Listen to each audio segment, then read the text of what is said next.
गेले 12 तास पुण्यात मुसळधार पाऊस पडतोय. पुण्याला पावसाने अक्षरशः झोडपून काढलंय. खडकवासला धरणातून 40,000 क्युसेक वेगाने पाण्याचा विसर्ग सुरू आहे. कोणतीही पूर्वकल्पना न देता पाणी सोडल्याने नदीपात्रालगतच्या सोसायट्यांमध्ये आणि वस्त्यांमध्ये पाणी शिरलंय. रात्री 3 वाजता घरात पाणी शिरल्याने नागरिकांनी अक्षरशः रोष व्यक्त केलाय.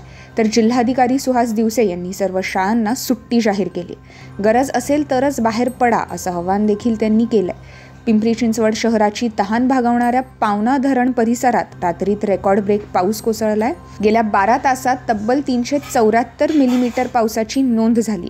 लोणावळ्यात ही रेकॉर्ड ब्रेक पाऊस कोसळलाय. गेल्या 24 तासात इथे 370 मिलीमीटर पाऊस बरसलाय.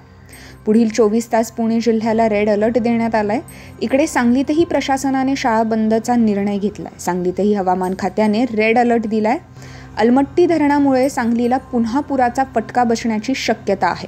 कर्नाटक सरकारने अलमट्टी धरणाचा विसर्ग हा देखील कमी केलाय. तसेच राज्य सरकारचा अलमट्टी धरणाशी पाणी सोडण्याबाबतीत कोणत्याही प्रकारचा समन्वय नाही. त्यामुळे सांगलीला पुन्हा महापुराचा फटका बसू शकतो असा आरोप कृष्णा महापूर नियंत्रण नागरिक कृती समितीने केलाय. कोल्हापुरात पूरसदृश्य परिस्थिती निर्माण झाली आहे. पंचगंगा नदीने धोक्याची पातळी गाठली आहे. पंचगंगा नदीची पाणी पातळी 43 फुटांवर गेली आहे. तर राधानगरी धरण देखील 98% जास्त भरलं आहे. राधानगरी धरणाची स्वयंचलित दरवाजे आज दुपारपर्यंत उघडण्याची शक्यता आहे. अनेक जिल्हा आणि राज्यमार्ग वाहतुकीसाठी बंद केले आहेत.